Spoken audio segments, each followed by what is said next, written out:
Irmã Wendy e a história da pintura.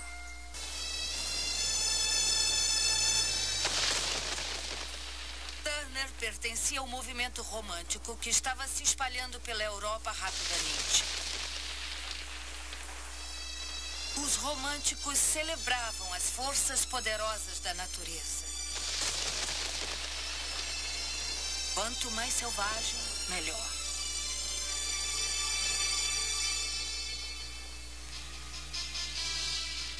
E se a natureza estava fora de controle, as emoções também. O drama das pinturas de Delacroix transborda de violência e de sadismo.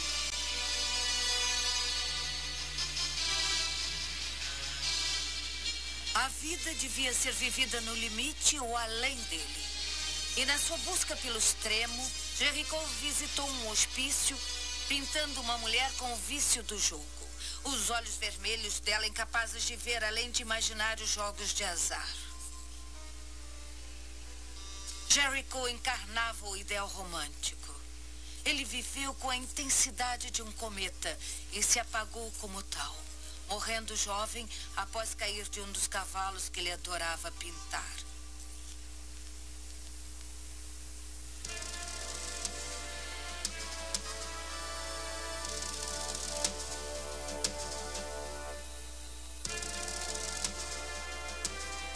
Na Espanha, as atrocidades da invasão de Napoleão foram testemunhadas pelo maior romântico da época.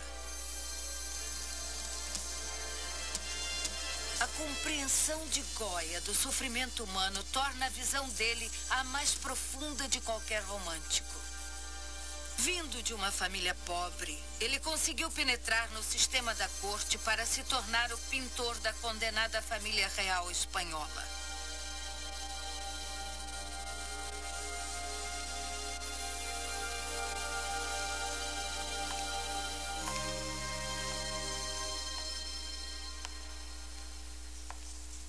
E aqui está Goya, enfrentando o principal desafio profissional de um pintor de uma corte, pintando uma família real pouco atraente. Lá está Carlos IV, com seus olhos de papoulas e seu rosto vermelho, e sua rainha, Maria Luísa, que na verdade era a mais esperta do grupo, embora sua mente fosse praticamente subnormal, tão orgulhosa de si mesma, se exibindo, e de algum modo ele tinha que ser verdadeiro e mostrar essa família sem graça e tola como eles realmente eram. E, contudo, não podia aliená-los. Agora, eis a verdade. Como ele evitou a alienação, ele os pintou nas mais esplêndidas roupas.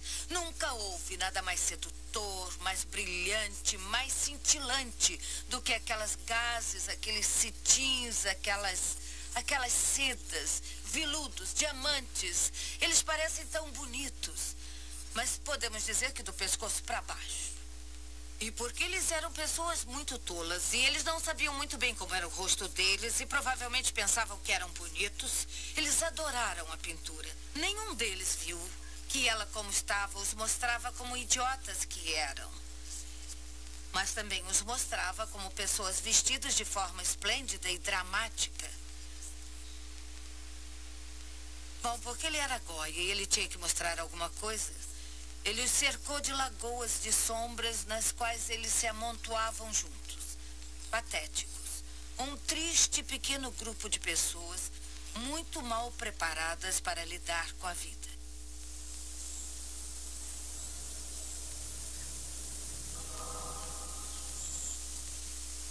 Goya sempre viu fundo na alma humana. E cada vez mais o que ele via era sombrio.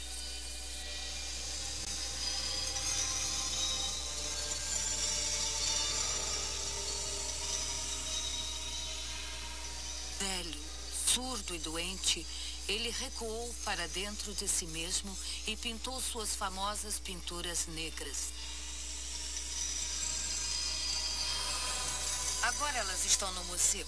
Mas, de fato, ele as pintou com pinceladas ferozes nas paredes de sua casa, na sala de estar e jantar. Ele vivia com elas.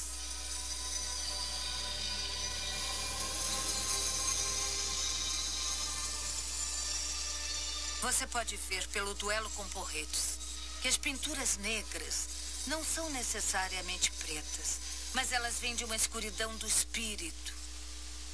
Esses dois homens estão determinados a bater um no outro até a morte, com o porrete deles. E isso é tão sem sentido. Estão afundando na areia movediça. Poderiam salvar um ao outro. E eu acho que essa era a coisa que Goya mais temia. A estupidez humana. Principalmente a estupidez armada. Porque não há nada que se possa fazer a respeito. Não há bom senso. E naquela bela terra, eles parecem estar envenenando-a, contaminando-a.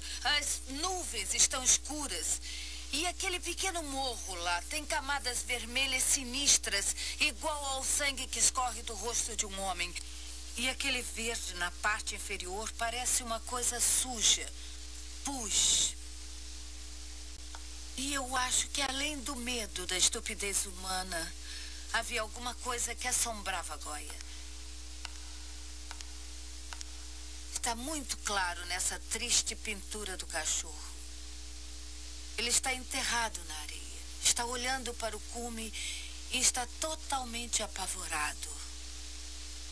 Cada movimento daquela cabeça aprisionada fala de medo.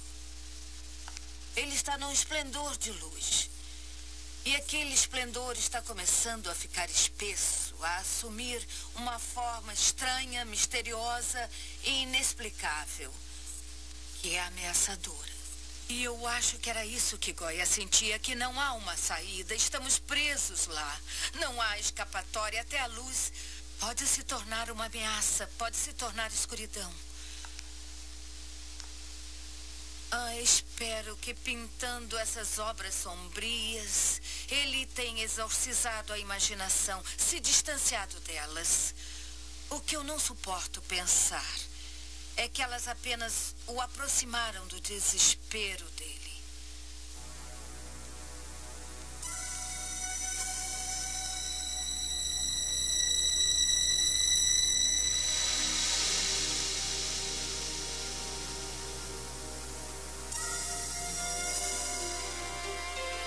Impressões de luz.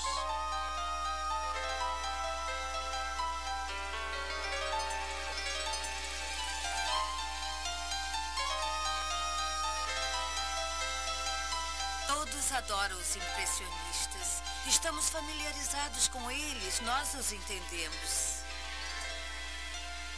O que esquecemos é que eles foram um divisor de águas. E para sempre a história da pintura será diferente.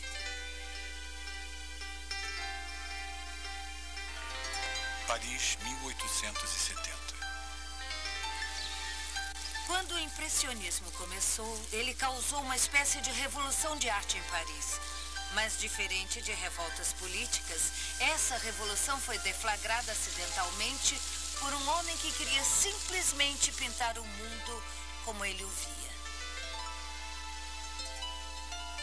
Edouard Manet era um elegante fidalgo de alta classe. Ele não queria causar ofensa, mas as pinturas dele tinham uma força crua que, numa época muito civilizada, pareceram chocantes. Essa foi a pintura que escandalizou Paris. Choque, horror, gritos histéricos. E, de certo modo, pode-se entender por que eles a odiaram. Porque o que Manet pintou é uma mulher moderna, uma prostituta. E aqui está ela. Uma visão que muitos observadores dessa pintura viram quando eles iam visitar suas amantes. Mas, é claro, isso nunca foi mencionado. Então, a hipocrisia foi desmoralizada. E ela está olhando com grande aprumo para avaliar o homem que está entrando. Não está lá para a avaliação dele. Bom, tudo isso era bem chocante. Não apenas uma mulher ousando olhar com aquele olhar avaliador para um homem, mas uma mulher decaída. Isso era inaceitável.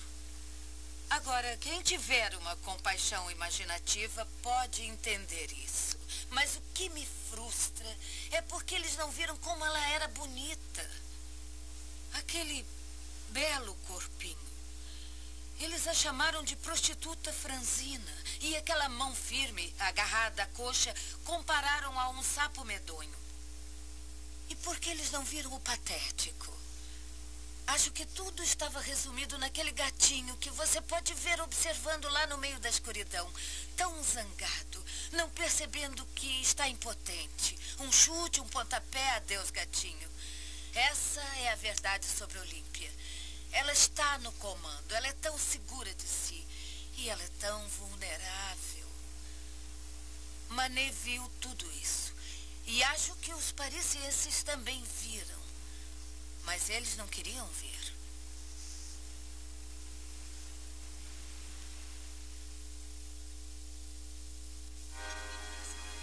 Manet se tornou o centro, relutantemente, de um grupo de jovens artistas que viram exatamente o que ele fazia. Eles se inspiraram nele e ficaram conhecidos como os impressionistas.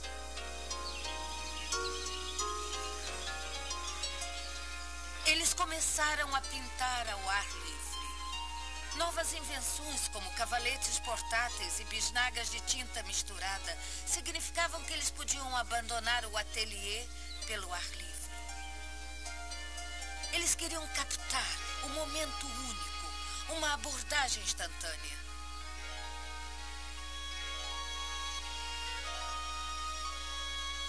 As pinturas impressionistas são ostentação, inspiração, intuição, mas são impolidas.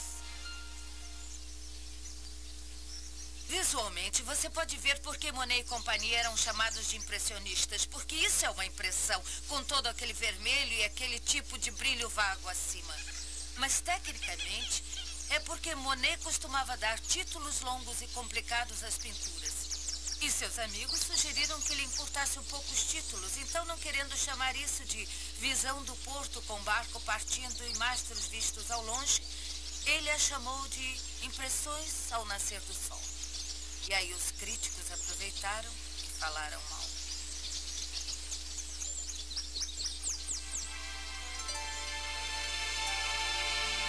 Mas no fim, a pura qualidade triunfou. E o público começou seu longo e lucrativo caso de amor com os impressionistas.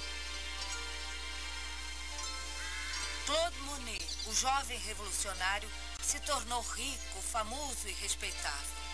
Ele comprou uma casa em Giverny, perto de Paris, mas no campo. Cultivar seu jardim se tornou uma paixão quase igual a pintar.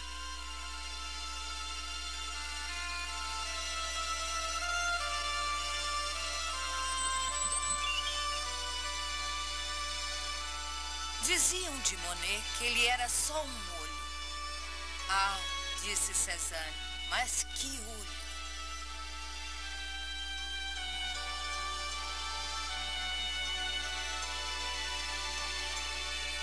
Monet realmente via. Ele via coisas que as pessoas nunca tinham visto antes. A cor da neve, a cor das sombras, a cor da água.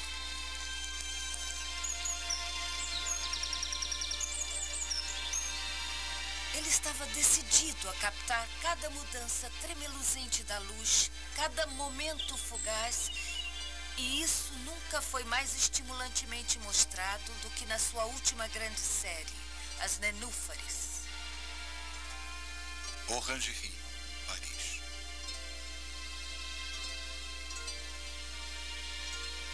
Quando eu entro aqui, fico desnorteada.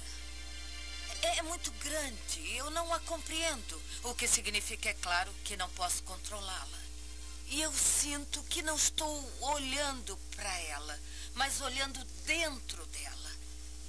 E o que nós estamos realmente olhando? Bom, nós sabemos que esse é o amado lago de Monet, em Giverny, ou a superfície do lago. Bom, para ser honesta, ele não sentou do lado de fora para pintá-la. Ele estava bem idoso e as telas eram grandes demais. Então ele construiu grandes abrigos e pintou lá. Mas ele não queria que as pessoas soubessem. Mas ele não enganou. Porque ano após ano ele olhou para isso. Essa superfície refletindo as nuvens, o céu, as árvores, as folhagens, as nenúfares.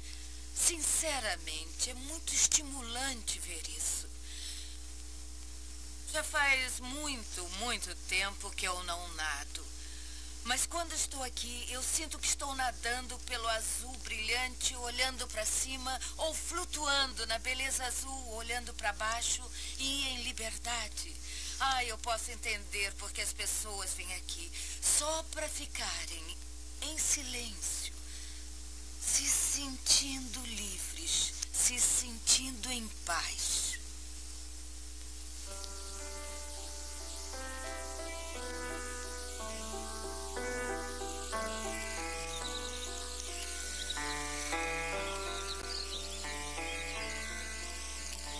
Os impressionistas criaram um mundo de sonhos, de luz do sol e prazer.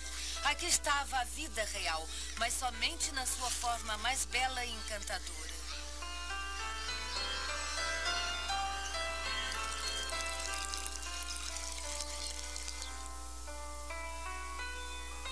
Por que a arte não deve ser alegre?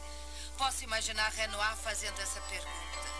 Ele pintava um mundo sem tristeza, onde não havia nada sombrio ou sinistro.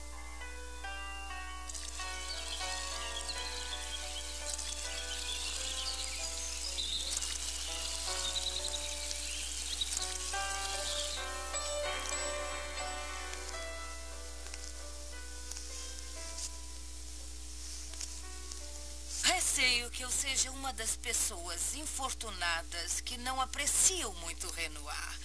Para mim, pessoalmente, suas cores sempre são bonitas demais e doces.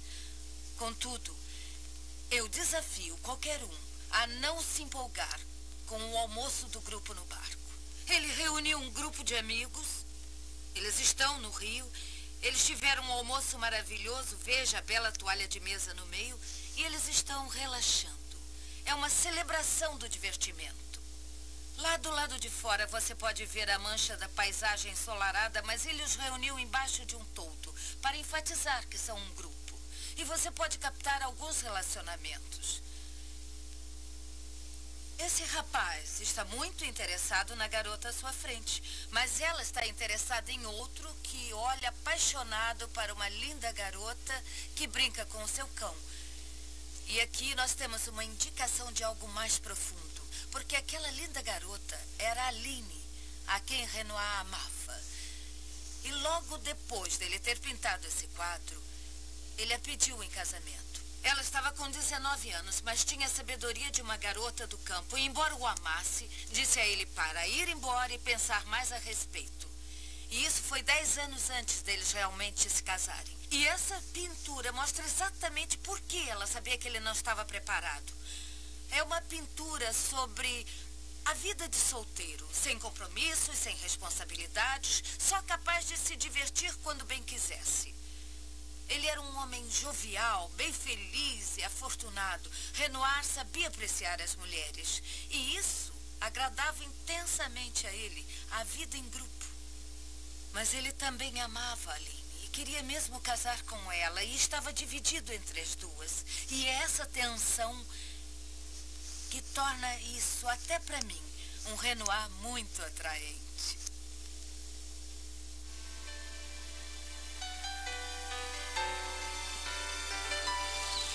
O impressionismo não era só o mundo dos homens.